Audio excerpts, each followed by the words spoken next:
हमारे काफ़ी सारे व्यूअर्स हैं जो यूथ है, लड़का लड़की गर्लफ्रेंड बॉयफ्रेंड लोग रिलेशनशिप में आते हैं, एक दूसरे के साथ आते हैं, बट क्लैशेस होते हैं और रिलेशनशिप टिक नहीं पाती। तो उसमें बताइए आप कौन सा चार्ट में ग्रह देखते हैं और उसके बाद उसकी छोटी सी रेमेडी। तो बहुत अच्छा क्वेश्चन पूछा शिवम आपने। तो रिलेशनशिप एक जनरल आजकल प्रॉब्लम है। तो रिलेशनशिप का जो कारक ग्रह है शिवम, वो है शुक्र और मंगल, जैसे मैंने बोला। तो रिलेशनशिप का जो स्थान है या भाव बोलूँ मैं उसको कुंडली में, वो पंचम हाउस है, 5th हाउस। तो 5th हाउस हमारा एजुकेशन का है, बच्चों का है और फ्यूचर प्लानिंग्स का भी है, स्टडीज़ का भी है। बहुत सारी प्रॉब्लम्स में से एक प्रॉब्लम है शादी को लेके। लोग बहुत बार ट्राई कर रहे हैं, पंडित बाबाओं के पास जा रहे हैं, बहुत ज़्यादा पूजा पाठ कर रहे हैं और कई तरह के देवी देवताओं के स्वरूपों की पूजा कर रहे हैं, फिर भी शादी से ग्रस्त हैं। तो आप लोग जब किसी की एस्ट्रोलॉजी में चार्ट रीडिंग करते हो, उसकी कुंडली की रीडिंग करते हो, तो उसमें कौन सा ग्रह देख के, कौन सा साइन देख के बता पाते हो कि इसकी शादी होगी नहीं होगी या इस टाइम में होगी, वो बताइए प्लीज़। जी, तो देखिए शिवम जी, जब भी हमको कोई कुंडली मिली, उसकी डिटेल्स मिली, तो हमने वो उसका चार्ट बनाया, कुंडली बनाई। तो शादी की बात है तो मैं शॉर्ट में बताऊंगा, नहीं तो ये बहुत लंबा हो जाएगा। तो शादी के लिए कुंडली में हमारे पास 9 ग्रह हैं, 12 हाउसेज या 12 घर बोल सकते हैं आप, वो हैं। तो हर ग्रह एक जैसे हम लग्न को बोलें, लग्न हमारा लग्नेश है या हम स्वयं हैं, ठीक है। तो 7th हाउस जिसको हम सप्तम घर बोलते हैं, वो हमारा शादी का होता है। उस हाउस का, उसमें जो राशि है उसका अधिपति या लॉर्ड, वो कौन है, कहाँ बैठा है, उसको कौन सा ग्रह देख रहा है। शनि देख रहा है तो उसकी शादी डिले करेगा। गुरु देख रहे हैं क्योंकि गुरु एक सात्विक ग्रह है, शुभ ग्रह है, तो वो शादी उसकी ऑन टाइम बोले। या बहुत सारे लोग भारत में, लड़का लड़की बड़े बुजुर्ग हर कोई अपने हर लाइफ के स्टेज में पैसे को लेके बहुत दुखी है। तो आपके पास जब कोई क्लाइंट आता है, अपना चार्ट रीडिंग करवाता है, आप उसके अंदर कौन सा ग्रह देख के, सबसे पहले कौन से 1-2 ग्रह देखते हो जो पैसे की दिक्कत है, किसी की जॉब नहीं लग रही है और वो सब प्रॉब्लम्स है रिलेटेड टू जॉब हो गया, बिजनेस नहीं चल पा रहा, back to back business fail हो रहे हैं, नौकरी नहीं मिल पा रही है और पैसे अटक रहे हैं, पैसे आते हैं तो फलते ही नहीं है। तो जो पैसे की समस्या के लिए आप कौन सा ग्रह देखते हो और उसके बाद उसकी एक छोटी सी रेमेडी जो सबके लिए कॉमन हो। बहुत ही अच्छा क्वेश्चन पूछा शिवम आपने। तो फाइनेंसेस के लिए 2nd हाउस, द्वितीय घर, और 11th हाउस, ये दोनों बहुत इंपॉर्टेंट हैं। तो एक धन भाव है, एक लाभ भाव है, और कर्म आपने बोला, एक हमारा 10th स्थान जो कर्म का है। ये 3 की इंपॉर्टेंस हो गई। इसके स्वामी जैसे मैंने बोला 2nd लॉर्ड, 10th लॉर्ड और 11th लॉर्ड, इन तीनों को मैं देखूंगा। फिर अगर हम फाइनेंसेस के लिए देखें तो हर ग्रह, 9 प्लैनेट्स जो हैं, वो फाइनेंसेस के लिए कैपेसिटी हर किसी में है। वो अपने हिसाब से देगा, लेकिन वो देगा ज़रूर, ठीक है। तो डिपेंडिंग ऑन दैट कि कौन कहाँ से प्रॉब्लम आ रही है, किस प्लैनेट की वजह से प्रॉब्लम आ रही है, तो उसकी रेमेडी मैं दूंगा स्पेसिफिकली। इंडिविजुअल हो, सबका अलग अलग हो सकता है, लेकिन एक जनरल रेमेडी। तो फाइनेंसेस के लिए अगर हम देखें, बुध देव, शुक्र लग्जरीज के कारक हैं, लेकिन फाइनेंशियल फ्लो जो हम बोलते हैं उसके कारक है बुध देव। वाणी के भी कारक वही हैं, बिजनेस के कारक भी वही हैं। बुध को बोला गया कि बुध एक बढ़िया है, मतलब जिसको हम बढ़िया बोलते हैं, बिजनेसमैन है बुध, राजकुमार हैं। तो राजकुमार कैसे होते हैं? तो बुध की एक सिंपल सी रेमेडी आपको बताऊं। बुधवार के दिन आपसे लास्ट पॉडकास्ट में ना उत्तराखंड के बारे में, वहाँ के देवी देवताओं के बारे में, और आपने माँ भगवती की इतनी लीलाओं के बारे में बताया, रहस्यों से पर्दा हटाया, और लोगों को पॉडकास्ट बहुत अमेजिंग लगा। First of all thank you so much उसके लिए। वेलकम भैया। साधक के साथ साथ आपने बताया आप एस्ट्रोलॉजर भी हैं। तो जब भी एस्ट्रोलॉजी की बात होती है, मैंने कई तरह के पॉडकास्ट किए हैं एस्ट्रोलॉजी, न्यूमरोलॉजी के ऊपर। आपसे क्वेश्चन पूछूंगा एज अ ब्रदर कि जेन्युइन तरीके से एस्ट्रोलॉजी ग्रह काम करते हैं, और अगर काम करते हैं तो क्या इस लेवल पे काम करते हैं कि वो हमारी लाइफ को इतना अफेक्ट कर सकते हैं? और अगर ग्रह ही सब कुछ हमारी लाइफ को चलाते हैं, फिर तो इंसान को काम करने की ज़रूरत ही नहीं है। शिवम भैया देखिए, ग्रह का बहुत इम्पोर्टेंट रोल है हमारी लाइफ में, क्योंकि हर चीज़ का एक फ्रिक्वेंसी, जैसे मैंने बोला, एक एनर्जी है। जैसे आप देखो कि एक एग्जांपल देता हूँ, जब भी फुल मून होता है और या अमावस्या होती है, तंत्र में तो अमावस्या और पूर्णिमा का आपको पता ही है, लेकिन आप देखेंगे जो आपका पागल खाना है, जो सबसे ज़्यादा उनमें जो एनर्जी या पागलपन अगर देखें हम, वो पूर्णिमा को होता है। ये साइंटिफिक स्टडी है। ओके। क्यों? क्योंकि पूर्णिमा मीन्स फुल मून, चंद्रमा मन का कारक है, तो उस टाइम पे मून के पास फुल एनर्जी है, तो इसलिए वो पागलपन भी होता है। आपको पता है समुद्र में ज्वार भाटा भी पूर्णिमा अमावस्या के आसपास होता है, पूर्णिमा या अमावस्या को होता है। तो हर ग्रह हमारी लाइफ में एक इम्पैक्ट करता है। और आपने बोला कि अगर, बिल्कुल सही बात है, बहुत अच्छा प्रश्न पूछा आपने, कि अगर ग्रह हमारी जीवन में रोल प्ले करता है या उसका महत्व है, तो हमें कर्म की ज़रूरत क्या है। लेकिन कर्म इसलिए ज़रूरी है क्योंकि सपोज़ आपको मैं एक एग्जाम्पल के थ्रू समझाऊं, सपोज़ किसी की कुंडली में लिखा है उसको राजा बनना है, राजा मैं पुराने टाइम पे बोल रहा हूँ, या मिनिस्टर बनना है, या उसको बिजनेसमैन बनना है। अगर वो घर बैठ जाए, वो कर्म ही ना करे, कुछ ना करे, तो वो मिल पाएगा उसको? एक श्लोक है, शास्त्र कहता है कि जो शेर है, जंगल का राजा है, तो उसको भी अपने खाने के लिए कर्म करना पड़ता है। उसके पास खुद नहीं आता है जानवर या शिकार उसका। तो कर्म इसलिए ज़रूरी है कि कर्म के द्वारा ही हमको फल मिलेगा।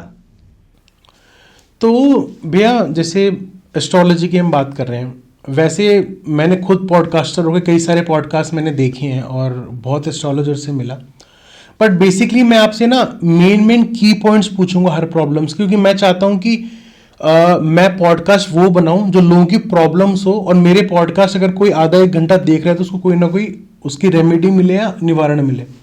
तो इंडिया में आजकल मैं ये देख रहा हूँ कि बहुत सारी प्रॉब्लम्स में से एक प्रॉब्लम है शादी को लेके। लोग बहुत बार ट्राई कर रहे हैं, पंडित बाबाओं के पास जा रहे हैं, बहुत ज़्यादा पूजा पाठ कर रहे हैं और कई तरह के देवी देवताओं के स्वरूपों की पूजा कर रहे हैं, फिर भी शादी से ग्रस्त हैं।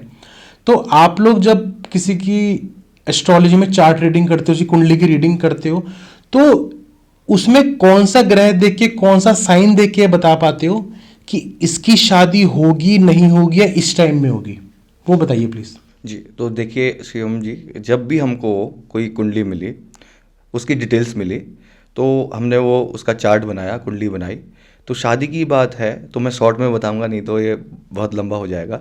तो शादी के लिए कुंडली में हमारे पास 9 ग्रह हैं, 12 हाउसेज या 12 घर बोल सकते हैं आप, वो हैं।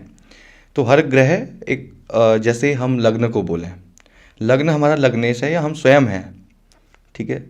तो 7th हाउस, जिसको हम सप्तम घर बोलते हैं, वो हमारा शादी का होता है। उस हाउस का, उसमें जो राशि है, उसका अधिपति या लॉर्ड, वो कौन है, कहाँ बैठा है, उसको कौन सा ग्रह देख रहा है। शनि देख रहा है तो उसकी शादी डिले करेगा। गुरु देख रहे हैं, क्योंकि गुरु एक सात्विक ग्रह है, शुभ ग्रह है, तो वो शादी उसकी ऑन टाइम बोलें, या गुरु का गोचर से भी हम देखें, जब वो दोनों चीज़ मिलेंगी और महादशा, तब उसकी शादी ऑन टाइम या जल्दी होगी। तो ये शॉर्ट में अगर मैं समझाऊं, उसमें फिर नवांश कुंडली आती है, फिर दोनों की अगर हमको मैच मेकिंग करनी होती है, वो भी हम देखते हैं। तो ये तो मैंने शॉर्ट में बताया।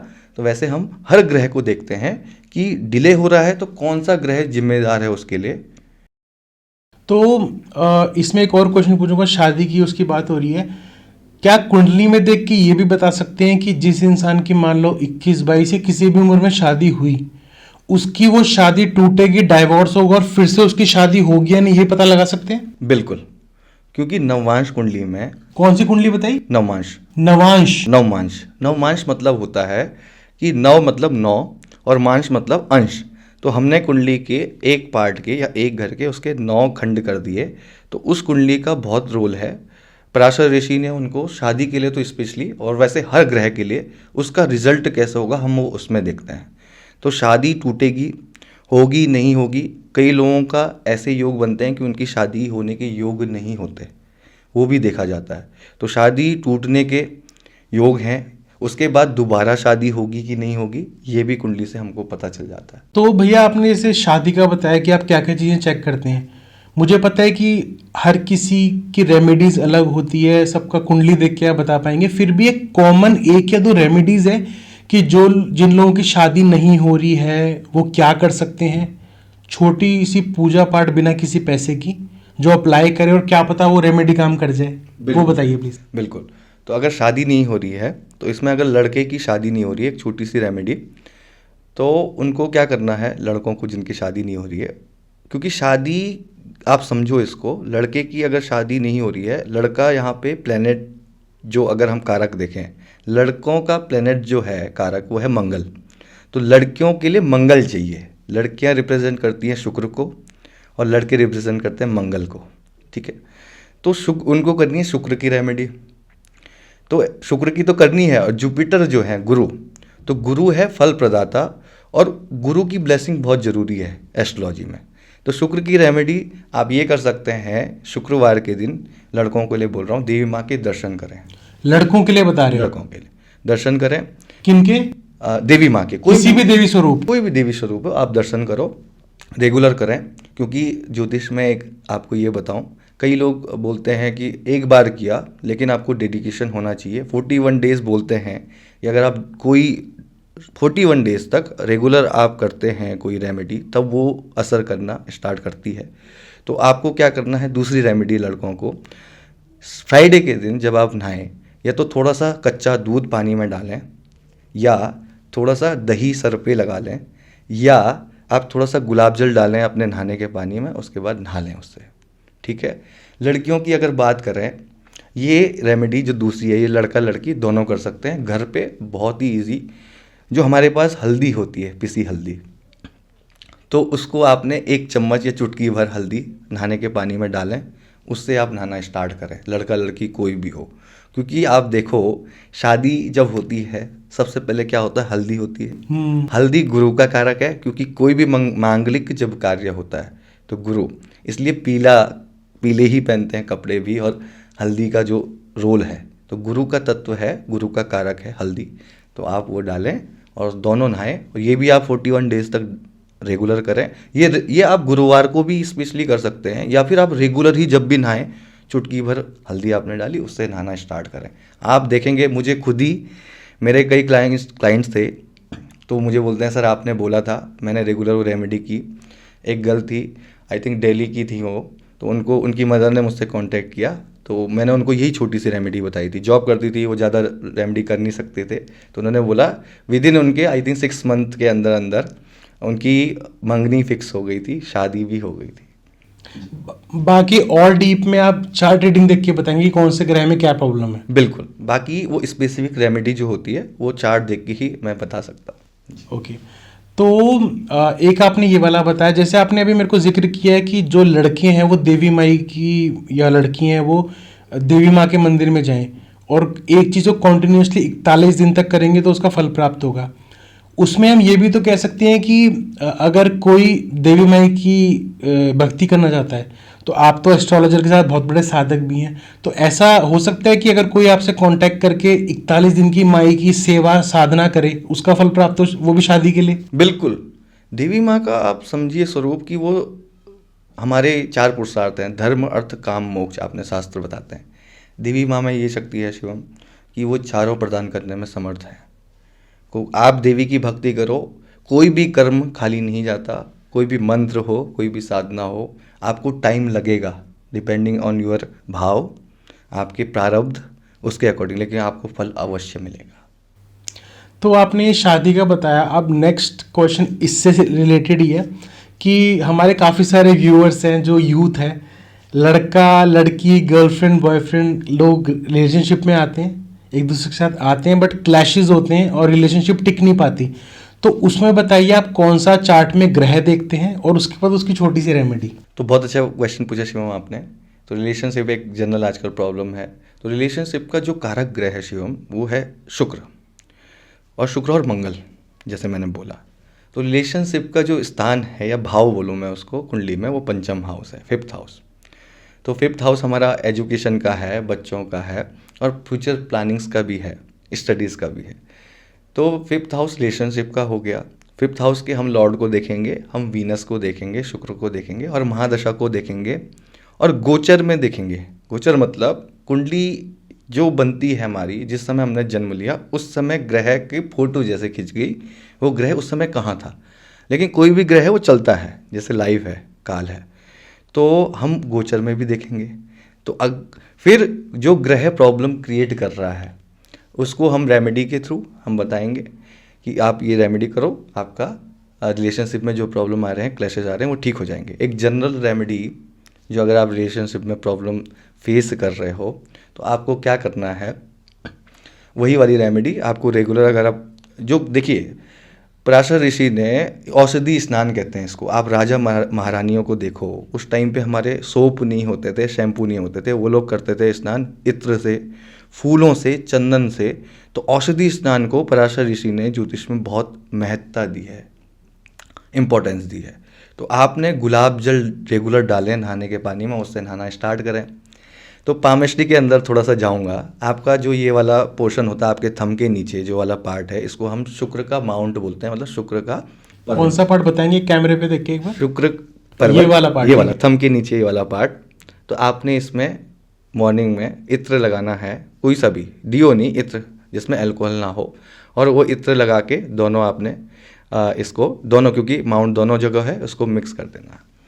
तो ये आपका शुक्र पर्वत है, ये एक्टिव होगा। ये खाली आपकी रिलेशनशिप को सॉल्व नहीं करेगा, फाइनेंसेस आपकी लाइफ में और लग्जरीज, क्योंकि शुक्र रिलेशनशिप, फाइनेंसेस और लग्जरीज, देखिए लग्जरी जिसके पास होगी उसी के पास पैसा होगा, सब कुछ ऐश्वर्य के कारक हैं शुक्र। तो वो आपकी ये वाली प्रॉब्लम्स दूर करेगी, ये वाली रेमेडी। तो ये वाली जो रेमेडी है लड़का लड़की दोनों के लिए? दोनों कर सकते हैं। ओके। तो अब ये शादी रिलेशनशिप की बात हुई, अब तीसरी बात ये आती है कि ना बहुत सारे लोग भारत में, लड़का लड़की, बड़े बुजुर्ग, हर कोई अपने हर लाइफ के स्टेज में पैसे को लेके बहुत दुखी है। तो आपके पास जब कोई क्लाइंट आता है, अपना चार्ट रीडिंग करवाता है, आप उसके अंदर कौन सा ग्रह देख के, सबसे पहले कौन से एक दो ग्रह देखते हो जो पैसे की दिक्कत है, किसी की जॉब नहीं लग रही है और वो सब प्रॉब्लम्स है रिलेटेड टू जॉब हो गया, बिजनेस नहीं चल पा रहा, back to back business fail हो रहे हैं, नौकरी नहीं मिल पा रही है और पैसे अटक रहे हैं, पैसे आते हैं तो फलते ही नहीं है। तो जो पैसे की समस्या के लिए आप कौन सा ग्रह देखते हो और उसके बाद उसकी एक छोटी सी रेमेडी जो सबके लिए कॉमन हो। बिल्कुल, बहुत ही अच्छा क्वेश्चन पूछा शिवम आपने। तो फाइनेंसेस के लिए 2nd हाउस, द्वितीय घर, और 11th हाउस, ये दोनों बहुत इंपॉर्टेंट हैं। तो एक धन भाव है, एक लाभ भाव है, और कर्म आपने बोला एक हमारा दशम स्थान जो कर्म का है, ये 3 की इंपॉर्टेंस हो गई। इसके स्वामी जैसे मैंने बोला 2nd लॉर्ड, 10th लॉर्ड और 11th लॉर्ड, इन तीनों को मैं देखूंगा। फिर अगर हम फाइनेंसेस के लिए देखें तो हर ग्रह 9 प्लैनेट्स जो हैं वो फाइनेंसेस के लिए कैपेसिटी हर किसी में है, वो अपने हिसाब से देगा, लेकिन वो देगा ज़रूर, ठीक है। तो डिपेंडिंग ऑन दैट कि कौन कहाँ से प्रॉब्लम आ रही है, किस प्लैनेट की वजह से प्रॉब्लम आ रही है, तो उसकी रेमेडी मैं दूंगा स्पेसिफिकली, इंडिविजुअल हो, सबका अलग अलग हो सकता है, लेकिन एक जनरल रेमेडी। तो फाइनेंसेस के लिए अगर हम देखें, बुध देव, शुक्र लग्जरीज के कारक हैं, लेकिन फाइनेंशियल फ्लो जो हम बोलते हैं उसके कारक है बुध देव। वाणी के भी कारक वही हैं, बिजनेस के कारक भी वही हैं। बुध को बोला गया कि बुध एक बढ़िया है, मतलब जिसको हम बढ़िया बोलते हैं, बिजनेसमैन है बुध, राजकुमार हैं। तो राजकुमार कैसे होते हैं, तो बुध की एक सिंपल सी रेमेडी आपको बताऊं। बुधवार के दिन आपको एक ग्रीन बॉटल लेनी है, ग्लास की, कांच की, उसको उसमें वाटर फिल कर दीजिए, आपको उसको सन में, धूप में रख दीजिए, पूरा सनलाइट पड़ने दीजिए। ये जेमस्टोन और जेमस्टोन कलर थेरेपी पे वर्क करता है, ये उसी पे है, ये मेरा खुद आजमाया हुआ है। आपने उसको दिन भर रखा सन की लाइट में, फिर उसका वाटर पीना स्टार्ट कर देना है रेगुलर। तो कितने देर रखना है धूप में? धूप में आप मैक्सिमम ट्राई करें, सुबह से शाम तक भी रख सकते हैं, जितना ज़्यादा रहेगा उतनी ज़्यादा सन की रेज उसमें रहेगी, राइट। तो जितना आप 1 आवर 2 आवर रखें उतना भी ठीक है, लेकिन आपको अगर मैक्सिमम उसका वो चाहिए, बुध की ब्लेसिंग में बोलूँ, और आपने सुना होगा शिवम, हम साधना करते ही हैं, वाटर एक ऐसी चीज़ है, जल, जिसको हम अभिमंत्रित, आपको तो पता ही होगा। तो अभिमंत्रित जल जो हम करते हैं, कोई भी मंत्र से अगर हम वो कर रहे हैं, वो मंत्र अभिमंत्रित हो जाता है। जल में ये टेंडेंसी होती है कि वो एनर्जी बहुत जल्दी एब्जॉर्ब करता है, तो वो वाटर अगर आप पिएंगे तो वो डायरेक्ट कहाँ जा रहा है, आपके शरीर में, तो वो बुध आपका एक्टिवेट होगा, फाइनेंसेस की जो भी प्रॉब्लम होगी वो सॉल्व हो जाएंगी। तो आपने इसमें जैसे बोला सुबह से शाम तक रख लो, हमको शाम को बॉटल उठानी पड़ेगी ना, क्योंकि अगर रात को चंद्रमा आ गया और चंद्रमा की रेस पड़ेगी तो प्रॉब्लम हो सकती है। बिल्कुल सही। रात को आपने बहुत अच्छा क्वेश्चन पूछा, रात तक ही रखना है, कोशिश ये करें सनसेट से पहले आप उसको बॉटल को ले लें, क्योंकि चंद्रमा आ गया। दूसरी बात, चंद्र तो फिर भी सौम्य ग्रह है, लेकिन शिवम रात्रि को नेगेटिविटी भी बहुत चलती है। चंद्रमा एक सौम्य ग्रह है, लेकिन आपका शनिदेव भी रात्रि को एक्टिव होता है ओके। और नेगेटिविटी भी एक्टिव होती है। आपके घर के बाहर वो बॉटल है, तो उसमें सन का तो है ही है, कुछ और चीज़ भी उसमें, जैसे मैंने बोला कि वाटर में टेंडेंसी होती है एनर्जी एब्जॉर्ब करने की, वो भी कैच कर सकता है। तो कोशिश करें सनसेट से पहले उसको आप बॉटल को ले लें। तो आपने अभी ये कॉमन बताया कि अगर किसी को जॉब नहीं लग रही हो, फाइनेंशियल फ्लो नहीं हो, या फिर बिजनेस में दिक्कत आ रही हो, तो आपने कॉमन बताया कि हम ये चेक करके और उनकी रेमेडीज बताई। आपके पास जब कोई क्लाइंट आता है तो आप चार्ट में देख के ये भी बता सकते हो कि किसको कौन सा प्रोफेशन सूट करेगा, किसको किस फील्ड में आना चाहिए। क्योंकि ना मैंने आजकल ये भी देखा है कि एक इंसान जैसे अपनी ग्रेजुएशन कंप्लीट करके जब कोई काम करता है तो 2-5 साल के बाद, 10 साल के बाद, कुछ कुछ लोग 30-40 साल के बाद भी अपना प्रोफेशन चेंज करते हैं। तो आप चार्ट में देख के बता सकते हो कि कौन सा प्रोफेशन वो चेंज करेगा और कितने टाइम बाद करेगा। बिल्कुल शिवम, चार्ट में हमारी कुंडली में सब चीज़ है।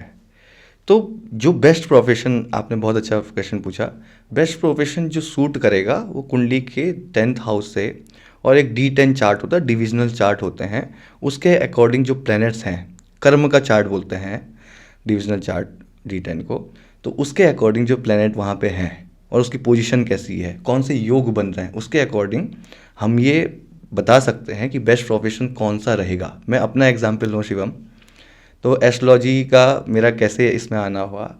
शिवम, मैंने ग्रेजुएशन किया है साइंस से, उसके बाद मैंने MA किया है, उसके बाद मैंने लाइब्रेरी साइंस में डिप्लोमा किया है। लेकिन एस्ट्रोलॉजी में आना इसलिए हुआ क्योंकि D10 में थोड़ा सा डीप है, 8th हाउस में मरकरी है मेरे, तो वो मरकरी लग्नेश होके 8th हाउस में गए।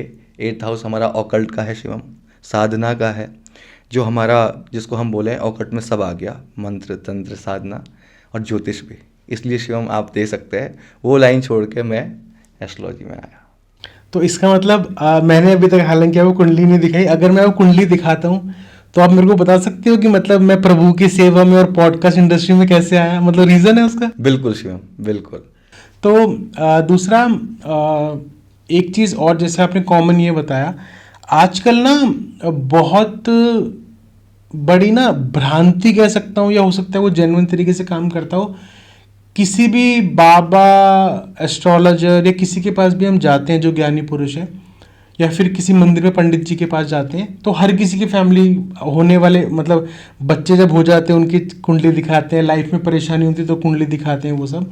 तो क्या कुंडली देख के ये बता सकते हैं कि जेन्युइन तरीके से किसी के ऊपर कोई नेगेटिविटी या भूत प्रेत का संकट जीवन में आ सकता है, या फिर अभी करंटली चल रहा है? क्योंकि मैं जब आप जैसी पर्सनैलिटी से मिला तो उन्होंने मेरे को एक बहुत वास्ट बताया कि मैंने पीछे एक एस्ट्रोलॉजर की तो रीडिंग चल रही थी, लड़का परेशान था, अपनी मम्मी, उनकी मम्मी बीमार रहती थी, उनके पापा एक्सपायर हो गए थे, और लड़के का कोई काम धंधा कुछ भी नहीं चल रहा था, लड़के के भी बॉडी में पेन रहता था। हुआ ये कि पापा जिस बीमारी से गए, पापा के एक्सपायर होने के बाद सारे प्रॉब्लम, सेम प्रॉब्लम्स मम्मी के ऊपर आई और बेटे के ऊपर इम्पैक्ट आ रहा था, लेकिन उसका काम काज में मेन प्रॉब्लम थी।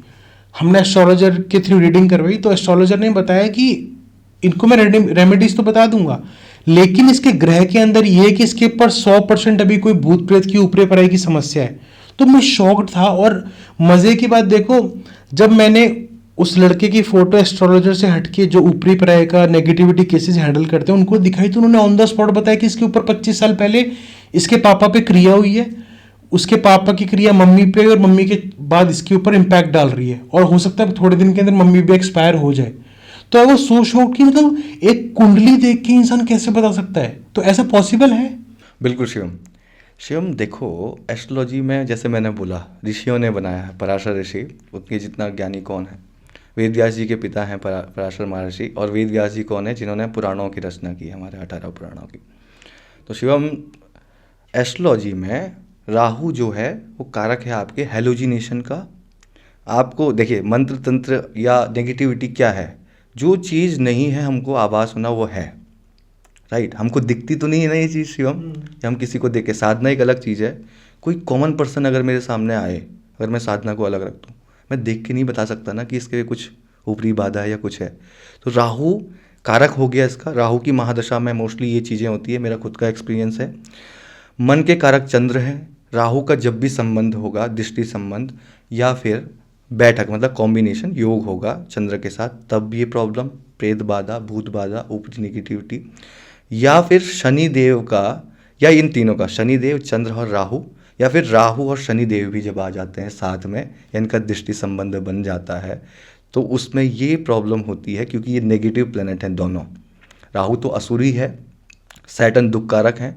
तो व्यक्ति को कई बार शिवम एक चीज़ और भी है, एक रियल नेगेटिविटी होगी कि किसी ने कुछ तंत्र किया है, उस पर कुछ बाधा है। कई बार राहु एक ऐसा प्लैनेट है शिवम जहाँ पे कुछ नहीं होता, जो जिसको हम बोलते हैं कि मेंटल डिसऑर्डर। आदमी को ये लग रहा है, मैंने एक ऐसा केस देखा कि उस लेडी के साथ कोई प्रॉब्लम नहीं थी। उसकी मदर बोलती हैं, उनकी बुआ जो जिनकी डेथ हो गई, उनको ये लगता है कि वो मुझे दिख रही हैं, उनकी लड़की को। तो मैंने साधना के थ्रू भी जब मैंने देखा, चेक किया, मुझे ऐसा सच कुछ नहीं दिखा। तो मैंने कहा अगर वो बोल रही है, और मदर तो बिल्कुल वो भी डरी हुई बच्चे, तो मैंने कुंडली में देखा, राहु की महादशा थी, और लेकिन ऐसा योग नहीं बन रहा था। राहु की चंद्र पे दृष्टि थी, लेकिन शिवम उसको हेलुजिनेशन हो रहा था।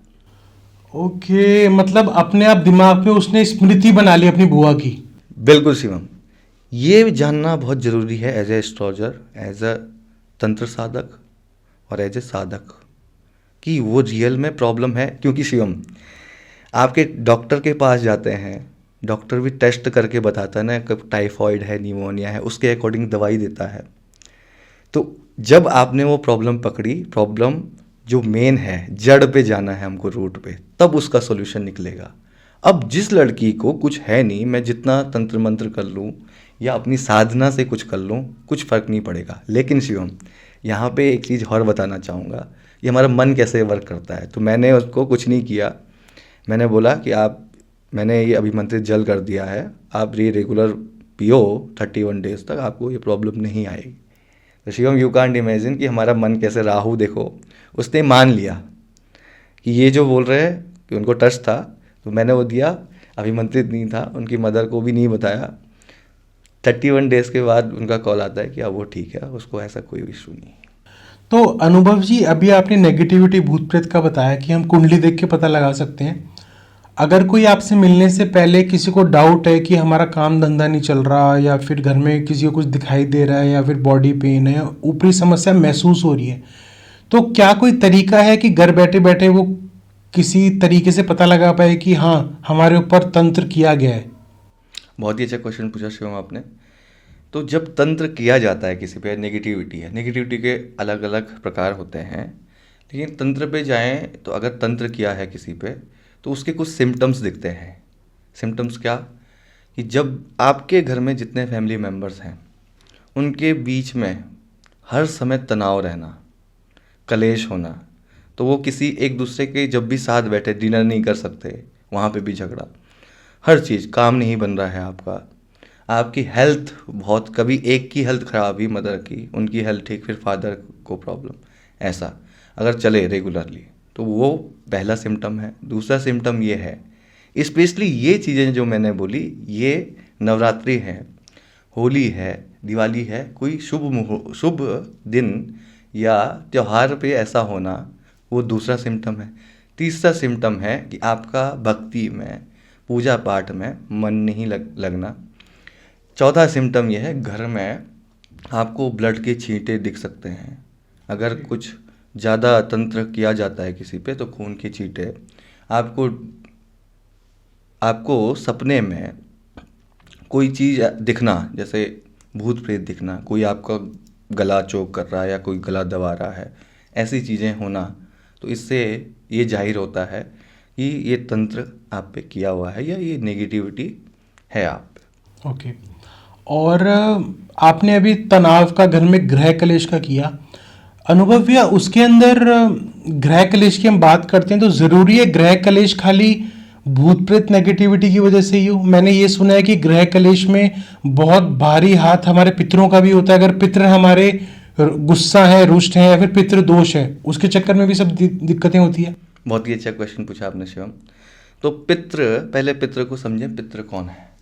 पितृ हमारे वो हैं जो पूर्वज हमारे, जिनकी वजह से हम आज यहाँ पे हैं, जिनके वंश में हम आज यहाँ पे सांस ले रहे हैं या हंसी खुशी जीवन यापन कर रहे हैं, उनकी कृपा है या देन है, उनका आशीर्वाद है जो हम यहाँ पे अपना जीवन जी रहे हैं। तो वो पितृ हो गए। तो पितृ देवता का आशीर्वाद बहुत ज़रूरी है शिवम। अगर पितृ रुष्ट होते हैं या एस्ट्रोलॉजी में या उसको पितृदोष कहा गया। तो पितृदोष होता कब है? पितृदोष तब होता है शिवम, अगर हम देखें जब भी किसी व्यक्ति की मृत्यु होती है, वो अकाल मृत्यु हो या स्वाभाविक मृत्यु हो, तो उसकी जो तर्पण है, जो उसकी क्रिया विधान है, मरने के बाद का जो क्रिया होती है, जो रिचुअल्स होते हैं, वो अगर प्रॉपर तरीके से ना हो तो उनकी मुक्ति नहीं हो पाती पितृ की आगे जाके। तो जब वो पितृ मुक्त नहीं हो पाते हैं तो वो अपने वंशजों को, क्योंकि उनकी गलती की वजह से उनको मुक्ति नहीं मिल रही है, तो वो एज ए दोष वर्क करता है। और शिवम कुंडली में ये दोष वंश दर वंश आगे चलता रहता है जब तक वो पितृ दोष की शांति नहीं हुई। पिता को है तो पुत्र को जाएगा, उसके पुत्र को जाएगा। और शिवम पितृदोष में भी ये है, अगर आपको पितृदोष है तो घर में आपके या तो पुत्र नहीं होते हैं या तो खाली पुत्रियां ही जन्म ले रही हैं, पहला सिम्टम। घर में अगर पुत्र है तो शादी में दिक्कतें आना, ये भी पितृदोष का लक्षण है। क्योंकि अगर पुत्र होगा तभी वंश आगे बढ़ेगा। लड़का कमाता है, वेल एजुकेटेड है, वेल जॉब है, सेटल्ड है, फिर भी शादी नहीं हो रही है, तो उसका एक कारण पितृदोष भी है। तो वो पितृदोष के लिए फिर आपको पहले देखा जाता है पितृदोष है कि नहीं, फिर उसके हम आगे उपाय करते हैं पूजन पद्धति से, जो श्राद्ध कर्म पद्धति है प्रॉपर, उससे। तो अगर किसी को लगता है कि उसके घर में, जैसे उसने चेक करवाया कहीं से नेगेटिविटी की प्रॉब्लम तो नहीं है, पर कलेश हो रहा है, बॉडी पेन हो रहा है, शादी नहीं हो पा रही, तो अगर ये सारे सेम लक्षण है और उसको पता लग गया कि पितृदोष की प्रॉब्लम है, आपसे पूछा, किसी भी एस्ट्रोलॉजर से पूछा, तो क्या घर बैठे बैठे पितृदोष के निवारण के लिए कोई ऐसा उपाय है जो नॉर्मल पूजा पाठ या कोई विधि कर सकता है ताकि उसके पितृ खुश हो? बिल्कुल शिवम, बहुत अच्छा क्वेश्चन है। देखो शिवम, पितृ एक ऐसे देवता है जिनको प्रसन्न करना बहुत आसान है, क्योंकि वो आपके पूर्वज हैं। एक कहावत है कि जो व्यक्ति जिंदगी भर जिसने अपने कुल के लिए, अपने परिवार के लिए जिया, जो उसने काम किया, इतनी मेहनत की, किसके लिए? अपने परिवार के लिए, तो वो आपका गलत क्यों करेगा? वो मरने के बाद भी आपका शुभ करता है, आपका आशीर्वाद देते हैं। तो पितृ को एक बहुत सरल उपाय आप कर सकते हैं। हर महीने में अमावस्या तिथि आती है, पूर्णिमा और अमावस्या। तो अमावस्या के तिथि के दिन, या अगर आपको उनकी तिथि, जो आपके पितृ हैं, जब उनकी डेथ हुई थी उसका पता चलता है, तो उस तिथि को आप ब्राह्मण भोज करा सकते हैं। तर्पण, जो फैमिली में बड़े हैं आपके, सबसे बड़े, उनके हाथ से उनके निमित्त पिंडदान है, श्राद्ध है, तर्पण है, वो कराएं। गौ की सेवा जो करते हैं, ठीक है, घर में उनके नाम से आप ब्राह्मण को, गरुड़ पुराण में ये स्पष्ट लिखा है, ब्राह्मण को पितृ के नाम से जो भी दान दिया जाता है, भोजन कराया जाता है, उससे पितृ की तृप्ति होती है। और शिवम, अगर पितृ अगर खुश होते हैं तो आपको एक चीज़ और बताता हूँ, पितृ कुल देवता को और जो इष्ट है उनको भी पीछे कर देते हैं। अगर कुल देवता रुष्ट है, सपोज कुल देवता किसी के रुष्ट है, पितृ मना लेंगे, लेकिन पितृ अगर किसी के रूठ गए तो कुल देवता और इष्ट भी आपके नहीं कर सकते कुछ, क्योंकि सबसे नज़दीक हमारा ये पृथ्वी लोक है, इससे सबसे नज़दीक पितृलोक है। तो सबसे जो पहले देवता आते हैं, सबसे नज़दीक के देवता, वो पितृ देवता है। इसीलिए मैं राजस्थान से हूँ बेसिकली, तो हमारे यहाँ एक कहावत है कि सबसे पहले पितृदेव, उसके बाद देवी देव। तो सच में कहते हैं पितरों की इतनी बड़ी मान्यता है। बिल्कुल शिवम, हमारे यहाँ गढ़वाली में, मुझे अभी एग्जैक्ट याद नहीं है, वो एक कहावत है जो आपने बोला, यही है कि पितृ सबसे पहले पूजा जाता है, पितृ की सबसे पहले पूजा करनी चाहिए। और अगर किसी को लगता है कि उसको पूजा का प्रोटोकॉल नहीं पता या फिर पूजा उसने अपने तरीके से कर दी या नहीं करी, तो उसमें आप हेल्प कर सकते हो उनको विधि विधान से? बिल्कुल। मैं जी, तो मेरे ये मैं एस्ट्रोलॉजर हूँ, बट ये वाला पार्ट है, जो श्राद्ध कर्म पद्धति है, मैं जहाँ तक मुझे ज्ञान है मैं हेल्प कर सकता हूँ। अगर कुछ चीज़ें ऐसी है जो मैं भी नहीं हेल्प कर सकता, लेकिन मैं अपने थ्रू, मेरे कुछ ऐसे जो लोग हैं जिनको श्राद्ध तर्पण पद्धति का पता है वो कर सकते हैं। गया में होता है, नासिक में होता है, अन्य अन्य जगह है जहाँ पे आप करें पितृदान अपने पितरों के निमित्त। हरिद्वार में होता है, उनको शांति मिलती है अवश्य। तो आपने ये काफ़ी चीज़ों के बारे में बताया। एक मेरे क्वेश्चन आपसे और है कि ना, हम जब भी किसी बाबा जी, पंडित जी के पास जाते हैं, हर किसी के फैमिली के लोग जाते हैं जब परेशान होते हैं या बच्चा पैदा होता है कि आगे क्या करेगा, कैसा रहेगा, सब कोई दिक्कत तो नहीं है, तो ना अधिकतर सबसे ज़्यादा जो इंडिया में बताई जाती है वो प्रॉब्लम बताई जाती है शनि की साढ़े साती की। इसको मैं भ्रांति कहूँगा या क्या कहूँगा, बेसिकली ना, जब मैं इस इंडस्ट्री में एंटर हुआ और जैसे मैं एजुकेटेड हूँ और मैंने जॉब वगैरह स्टार्ट किया, तो मैंने ऐसी लीला देखी कि शनिदेव तो साक्षात खुद इतने बड़े देवता हैं, सूर्य के पुत्र कहे जाते हैं शायद, बिल्कुल। तो ऐसा क्यों है, मतलब शनिदेव को इतना नेगेटिव सिम्टम से, नेगेटिव चीज़ से क्यों देखा गया है? हर जगह साढ़े साथी को इतना गलत क्यों बताया गया है? क्योंकि मैंने भी रिसेंटली अपने एक रिलेटिव के उनका देखा, मतलब उन्होंने खुद जिक्र कर रहे थे वो घर पे, कि उनकी जब साढ़े साथी आती है ना तो सबसे ज़्यादा वो ग्रो करते हैं। तो आई वॉज सो शॉक्ड कि मैंने तो आज तक सुना था कि साढ़े साथी से बर्बाद करती है, सारे काम धंधे सब रोक देती है, सब प्रॉब्लम होती है लाइफ में। आपकी साढ़े साथी आपको फल रही है, कैसे पॉसिबल है? कहते नहीं, ये होता है। तो आप जैसी पर्सनैलिटी आज मेरे साथ अवेलेबल है। भ्रांति क्या है शनिदेव को लेके, साढ़े साथी को लेके? ये पॉजिटिव है, नेगेटिव है, बेसिकली है क्या जड़ शनिदेव जी की? बहुत अच्छा प्रश्न किया आपने शिवम। तो शनिदेव को अगर आप समझे, मैं यही बोलता हूँ, अगर आप शनिदेव को समझ गए तो आपके ये सब कॉन्सेप्ट आपके क्लियर हो जाएंगे। शनिदेव का जो नाम है, आप देखें, शने शने इति शनैश्चर कहा गया। शने शने का मतलब होता है संस्कृत में धीरे धीरे, जो बहुत स्लो है, सबसे स्लो प्लेनेट हैं, बहुत धीमी गति के हैं, और इनको पराशर ऋषि ने कहा दुख कारक, दुख के कारक, दुख के कारक हैं। अब क्यों कहा? क्योंकि जैसे मैंने बोला, हर एक ग्रह का एक स्वाभाविक रोल है जो महादेव ने उनको प्रदान किया है कि आप ये काम करेंगे। तो शनिदेव को दंडाधिकारी बोलते हैं, कर्म के अधीश्वर भी बोलते हैं, जो कर्म के अनुसार हमको अच्छा या बुरा फल देते हैं। तो आपने बहुत अच्छा प्रश्न पूछा, शनिदेव की साढ़े साती क्या होती है। तो जैसे मैंने बोला, शनिदेव एक राशि में 2.5 साल तक रहते हैं। ओके, इसलिए शनि की ढैया भी बोलते हैं इसको। बिल्कुल सही, शनिदेव की ढैया इसलिए हो गई क्योंकि 2.5 साल तक वो एक राशि में रहते हैं। चंद्र हमारे मन का कारक है, और चंद्र को आप समझो, चंद्र सबसे फास्ट प्लेनेट है। 2.5 दिन में ये चेंज होते हैं, मतलब 2.5 दिन में राशि परिवर्तन करते हैं। शनिदेव 2.5 साल में करते हैं, वो 2.5 दिन में करते हैं। तो जब भी हमारा राशि जो होती है, और राशि शिवम वो होती है हमारी जिसमें हमारा चंद्र बैठा होता है। जब हमारा जन्म हुआ, जिस राशि में हमारा चंद्र उस समय था, वो हमारी राशि हो गई। उस राशि के एक हाउस पहले, एक घर पहले, उस राशि के ऊपर, चंद्र के ऊपर, और एक राशि के बाद जब शनि देव का गोचर होता है तो उसको साढ़े साती बोलते हैं। साढ़े साती मतलब कैसे? 2.5 साल जब एक घर पहले थे, 2.5 साल जब चंद्र पे आ गए, और 2.5 साल जब चंद्र के एक घर बाद चले गए शनिदेव। ओके, 2.5 + 2.5 + 2.5 7.5, ये साढ़े साती बनती है। बिल्कुल, टोटल ये 7.5 हो गए, 7.5 साल। तो इसके पीछे एक स्टोरी ये है छोटी सी, कि चंद्रमा, मैंने बोला चंद्रमा मनसो जाए, तो चंद्र मन के कारक हैं। और मन आपको पता है, भगवान श्री कृष्ण गीता में कहते हैं कि मन एव मनुष्याणाम कारणम बंध मोक्षयो, कि एक मन ही है जो मनुष्य को या तो बंधन में डाल देता है और या वो मोक्ष प्रदान कर देता है। योगियों के पास भी सेम मन है, हर किसी के पास सेम बॉडी और सेम मन है, राइट? तो मन की एक गति है, मन कुछ भी करा सकता है आपसे, पाप हो पुण्य हो। तो महादेव ने बोला अगर हम मन को स्वतंत्र रहा, अगर चंद्र स्वतंत्र रहा तो वो तो कुछ भी करेगा, पाप बढ़ जाएंगे। लोगों को एक डर होना चाहिए, क्योंकि जो मैं करूँगा उसका फल मुझे भुगतना है। डर मतलब अपने कर्म का डर होना चाहिए।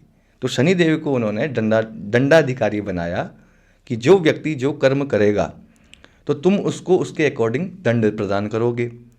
तो शनिदेव ने सबसे पहले ये आजमाने के लिए महादेव के ऊपर ही अपनी साढ़े स्टार्ट की।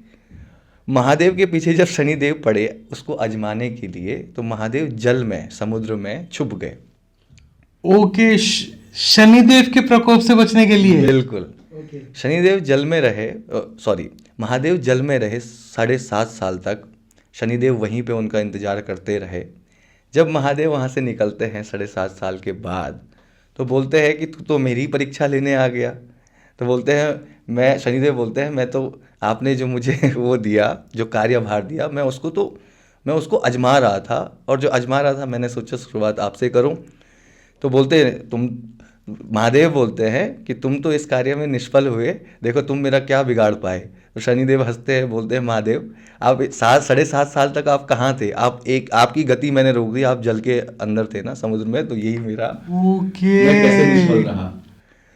तो वहाँ से शिवम, जब भी 7.5 किसी व्यक्ति की स्टार्ट होती है तो 7.5 के शनि के जैसे कुछ प्रभाव हैं। शनि क्योंकि बहुत धीमी गति से चलते हैं, तो इसलिए व्यक्ति के कार्य, कोई भी काम हो, वो डिले हो जाते हैं। दूसरा, शनिदेव दुख कारक हैं, तो जीवन में दुख, व्यक्ति को नेगेटिव बन जाता है। व्यक्ति कैसे, हर जगह उसको नेगेटिविटी ही दिखती है, उसका काम नहीं चल रहा, शादी डिले हो जाती है, हर काम डिले हो जाते हैं। और शिवम कि जब वो काम डिले हो रहे हैं, उसके सब कुछ हो रहा है, तो वो बोलता है कि जब से 7.5 आई तो मेरा सब कुछ बंटाधार हो रहा है। लेकिन शिवम, यहाँ पे ये बात ध्यान रखने वाली है जो आपने बोला कि एक व्यक्ति को 7.5 इतना दुख दे रही है, एक व्यक्ति को उसका बिजनेस ग्रो कर रहा है। ये मेरा अपना खुद का एक्सपीरियंस भी है। मेरे एक क्लाइंट है, उनको 7.5 में ही इतना ग्रो किया, उन्होंने जीरो से बिजनेस स्टार्ट किया और वो आज बहुत अच्छा कमा रहे हैं। तो कैसे, 7.5 शनिदेव को मैंने बोला दंडाधिकारी हैं, कर्म का उन्होंने फल प्रदान करना है। इससे पहले जब से शनि की 7.5 शुरू हुई, आपने जो कर्म किए तब तक, जो भी हार्डवर्क किया, उनका आपको फल मिलेगा। 7.5 में भी जो आपने कार्य किए उनका आपको फल मिलेगा, चाहे वो आपने बुरे कर्म किए, चाहे आपने अच्छे कर्म किए। तो क्योंकि शनिदेव दंडाधिकारी हैं और वो रूथलेस हैं।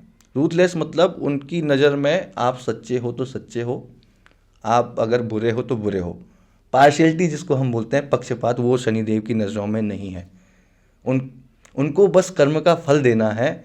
तो इसीलिए जो व्यक्ति हार्डवर्क करता है, लगनशील है, डेडिकेशन है अपने कार्यों में, उसको शनिदेव अच्छा फल प्रदान करते हैं। तो डरने की जरूरत नहीं है। बिल्कुल नहीं। तो इसमें एक और क्वेश्चन रेज होता है, आपने बताया कि शनिदेव कर्म फल दाता है, दंडाधिकारी हैं, बिल्कुल। पर आपने दूसरी जगह भी कुछ टाइम पहले बताया दुख के कारक हैं। तो शनि, अगर मैंने कोई जीवन में गलत काम, या फिर सबके साथ होता है मैं समझता हूँ, बट इतने गलत कर्म नहीं किए हैं, तो फिर वो दुख के कारक कैसे है? वो तो कर्म फल दाता है जी। देखिए, यहाँ पे एक बात और समझने की है। जैसे मैंने बोला, हर ग्रह का एक स्वाभाविक रोल है जो उनको महादेव ने प्रदान किया है। तो शनिदेव के पास, जो व्यक्ति के पास होता है शिवम, वही वो देता है। जो किसी के पास होता है वही वो प्रदान करता है। मेरे पास अगर ज्ञान है शिवम, तो मैं ज्ञान ही दूंगा। मेरे पास अगर दुख है शिवम, तो मैं आपको क्या सुख कैसे दे सकता हूँ।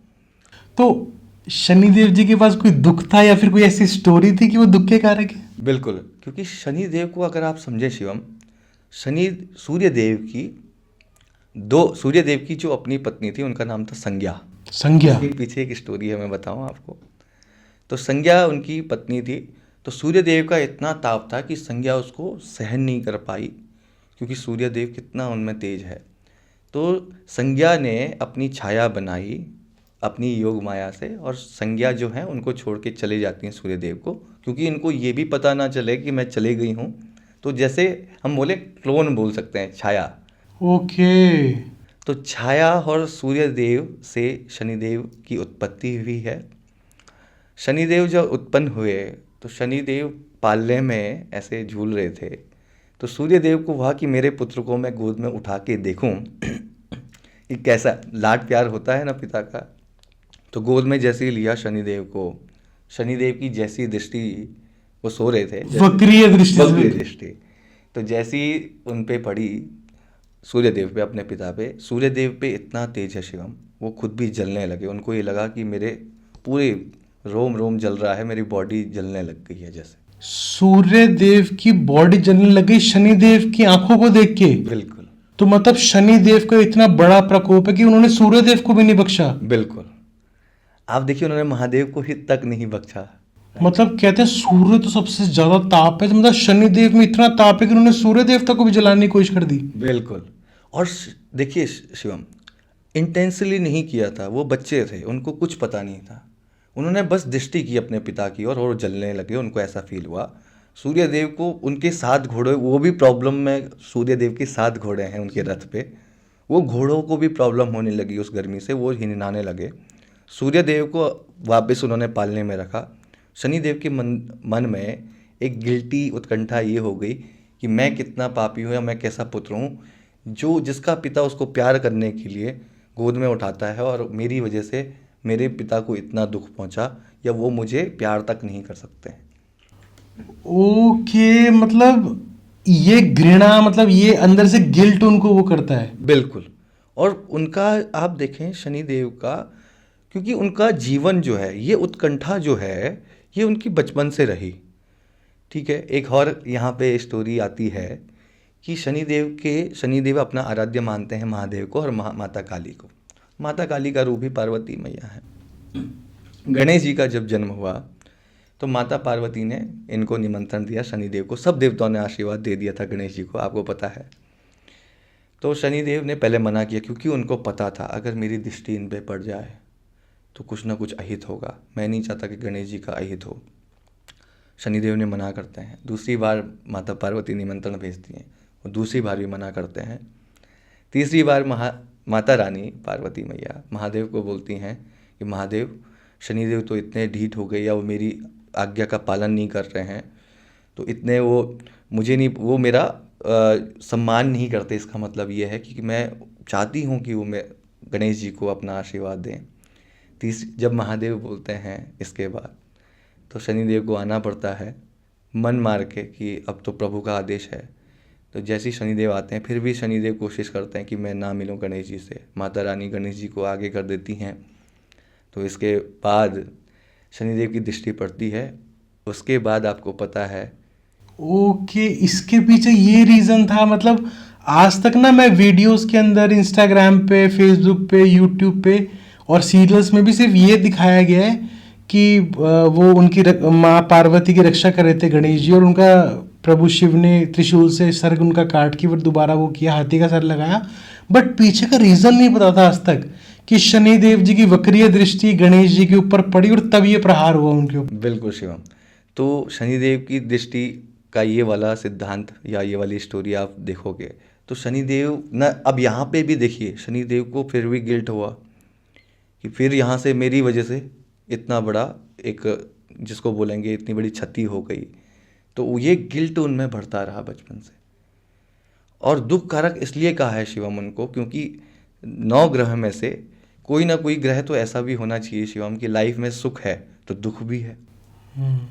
जीवन में अगर पॉजिटिव चीज़ है तो नेगेटिव भी है, जीवन उसी से चलता है, वरना पॉजिटिविटी का मजा भी नहीं आया। बिल्कुल, अगर हमारा इलेक्ट्रिसिटी है, जो बल्ब जलता है, उसमें भी तो 2 टर्मिनल होते हैं ना शिवम, एक पॉजिटिव है और एक नेगेटिव, तभी तो इलेक्ट्रिसिटी या बल्ब जलता है। मतलब ना बहुत कभी कभार ना हम खुद को, मैं तो, मेरे को लोगों का तो नहीं पता, बट ना हम खुद को स्टूपिड बोलेंगे कि हम देवी मैया का और प्रभु के संकेतों का और उनको चीज़ों के हम वेट करते हैं या फिर चमत्कार देखना चाहते हैं। कभी कभार लोग अपमान भी करते हैं। मतलब प्रभु ने पूरी सृष्टि का निर्माण किया, सारे ग्रहों को इस तरीके से लगाया कि वो हमारी लाइफ में हर चीज़ का सबको एक जगह दी और सबको एक कर्म दिया कि आपको ये करना है।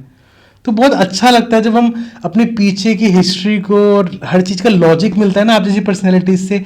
इसलिए मैं ना, मेरे को कई बार लोग बोलते हैं कि आप जल्दी जल्दी वीडियोस क्यों नहीं डालते, और बहुत सारे गेस्ट अलग चैनल पे आ रहे हैं, आप क्यों नहीं आ रहे, बट ना आप क्यों नहीं ला रहे बेसिकली। तो मेरे को लगता है मैं ना जानबूझ के चाहता हूँ कि एकदम से ना भरमार इकट्ठी ना हो, एक पॉलिश्ड एजुकेटेड और ऐसा गेस्ट आए। ये नहीं है कि बस बोल के चला गया, उसके बाद हर चीज़ का एक लॉजिक हो। मतलब मेरे को पता है कि कल को कोई आपका पॉडकास्ट कंज्यूम करके आप तक पहुंचेगा ना, तो उसको पता होगा कि मेरे ना सवालों का आंसर यहाँ पक्का मिल जाए, क्योंकि ये एजुकेटेड बंदा है और हर चीज़ का आंसर एक लॉजिक के साथ करेगा। तो बहुत अच्छा लगता है ऐसी पर्सनैलिटीज के साथ बैठ के। Thank you so much. तो बहुत कुछ सीखने को मिला। मतलब आप ना एक तरह से ना कॉकटेल हो उसका, अध्यात्म का। इधर एस्ट्रोलॉजी, न्यूमरोलॉजी, दूसरी साइड देवी मैया की कृपा, साधक। तो बहुत बड़ी बात है। Thank you so much podcast पे आने के लिए। My pleasure Shivam. और एक आपसे जाते जाते लास्ट क्वेश्चन करना चाहूँगा हमारे व्यूअर्स के लिए कि अगर कोई इस पॉडकास्ट को कंज्यूम करके उसको अच्छा लगता है, आपकी नॉलेज आप तक पहुँचना चाहता है, तो ऑब्वियसली आपका कॉन्टैक्ट नंबर स्क्रीन पे शो हो रहा है उनको आपको क्या क्या चीज़ें भेजनी पड़ेगी एग्जैक्ट, जैसे नाम, डेट ऑफ बर्थ वगैरह, एग्जैक्ट 4-5 चीज़ें आप प्लीज़ बताइए जो वो भेजें और अपने फिर चार्ट रीडिंग आपसे करा सकें। जी, तो शिवम मेरा तरीका ऐसा है कि एक तो कुंडली अध्ययन हो गया। मैं क्या करता हूँ शिवम, पामिस्ट्री, फेस रीडिंग और कुंडली, ये तीनों चीज़ को साथ में कंबाइन करके वो डिटेल एनालिसिस करता हूँ। ओके, मतलब आपके पास पामिस्ट्री और फेस रीडिंग भी, इस पे भी एक और पॉडकास्ट होना चाहिए फिर। Sure Shivam sure. तो कुंडली के लिए तो आपको पता है आपका नेम, आपकी बर्थ डेट, आपका बर्थ प्लेस और आपका बर्थ का टाइम। और शिवम मैं एक चीज़ और ऐड करना चाहूँगा, जिन लोगों के पास ये डिटेल्स नहीं होती हैं, कई लोगों के पास उनका बर्थ का एग्जैक्ट टाइम बहुत ज़रूरी है, उसमें बहुत चीज़ें चेंज हो जाती हैं, नहीं पता है, तो हम प्रश्न कुंडली, छोटी सी बात है, एक प्रश्न कुंडली के थ्रू हम आपके आंसर, मैं अपने कुंडली बनती है प्रश्न कुंडली, उसके अकॉर्डिंग आपके क्वेश्चन का आंसर दे दूँ। तो ये जो प्रश्न कुंडली बनती है, अगर किसी को अपना जैसे नाम या फिर डेट ऑफ बर्थ नहीं पता हो, प्रश्न कुंडली बनाते हो, तो नॉर्मल कुंडली और प्रश्न कुंडली में एक्यूरेसी सेम रहती है? बिल्कुल शिवम। कुंडली देखिए शिवम, जब हम जन्म लेते हैं तो हमारे जन्म के समय के अकॉर्डिंग हमारी कुंडली बनी। तो आप देखिए कितना ज्ञान था ऋषियों में कि हम लोग, मैं तो धन्य मानता हूँ कि हम इस भारतवर्ष में जन्मे हैं शिवम, जहाँ पे इतने ऋषि मुनि, इतने तपस्वी लोगों ने इतनी साधना की, इतना ज्ञान दिया। शिवम प्रश्न कुंडली, हम प्रश्न की कुंडली बनाते हैं। जो उसने प्रश्न पूछा, जिस समय मुझसे प्रश्न पूछा, उसकी कुंडली बनाता हूँ मैं। अच्छा, प्रश्न पूछने का भी समय नोट होता है आपके पास? जी, तो वो प्रश्न शिवम, उसमें बस एक चीज़ है कि आपको वो कोई आपका जेन्युइन क्वेश्चन होना चाहिए, आपके मन में जो बार बार आ रहा है, आप जब पूछें तब उस समय की कुंडली बनेगी, उसके अकॉर्डिंग मैं आपके क्वेश्चन का आंसर दूंगा, और वो एक्यूरेसी बिल्कुल सेम ही होती है दोनों की। ओके, तो दोबारा मैंने पीछे पॉडकास्ट पे भी आपसे जिक्र किया था, जो इससे पहले का पॉडकास्ट था साधना वाला।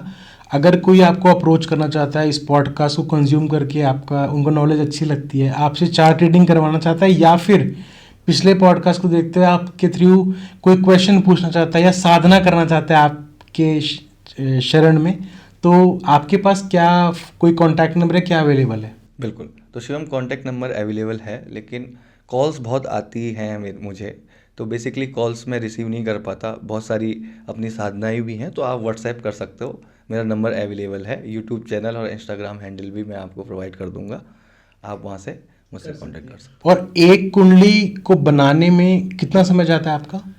तो बेसिकली शिवम कुंडली, अगर आपके पास बर्थ डिटेल्स एक्यूरेट हैं, तो उसको अध्ययन में कुंडली जो एनालिसिस होता है 15 to 30 minutes depending on your question, कि उतना टाइम लगता है, कभी कभी 1 घंटा भी लग जाता है, आपके क्वेश्चन कैसे हैं, क्या है, उसके अकॉर्डिंग। और प्रश्न कुंडली बनाने में? प्रश्न कुंडली में तो 15 मिनट्स मैक्स टू मैक्स मैं बोलूँ। ये भी बनता है जी। और कोई, मैंने एक सुना है एस्ट्रोलॉजी की दुनिया के अंदर एक पूरी पत्रिका भी बनती है, जिसको बनने में बहुत समय लगता है, पूरी लाइफ की होती है, वो भी बनाते हैं आप? जी, तो वो जो लंबी पत्रिका बनती है शिवम, लेकिन वो बहुत लेंथी प्रोसेस है, इतना समय नहीं हो पाता।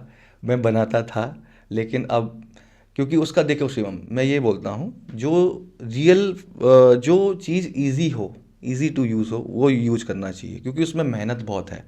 और ऐसा नहीं है कि शिवम की एज ए एस्ट्रोलॉजर बता रहा हूँ आपको, सॉफ्टवेयर में भी मैंने जो हैंड रिटन कुंडली है और सॉफ्टवेयर की दोनों की गणना जो होती है, मैथमेटिकल कैलकुलेशन, वो चेक की है, सेम ही होता है।